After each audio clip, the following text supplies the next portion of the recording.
In today's video, I'm going to teach you how to make a header on Card.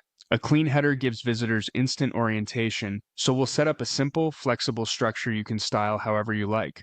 First, open Card and load the page you want to edit in the builder. You'll see the canvas and the sidebar with all your element options.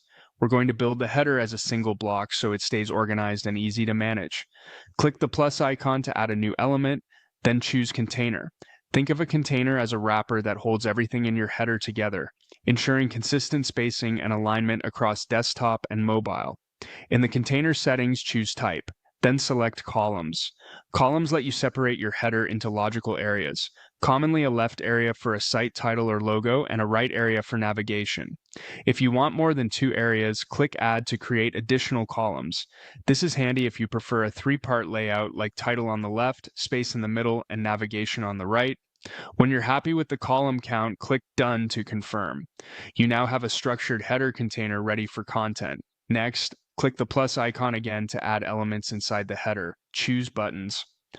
Buttons are great for navigation because they're easy to see, tap, and style consistently. Add as many buttons as you need for your sections. Think Home, About, Projects, or Contact. You can keep adding buttons until your navigation feels complete.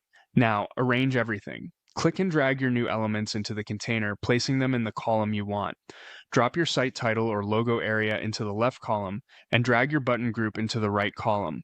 Watch for alignment and snapping cues so items sit neatly.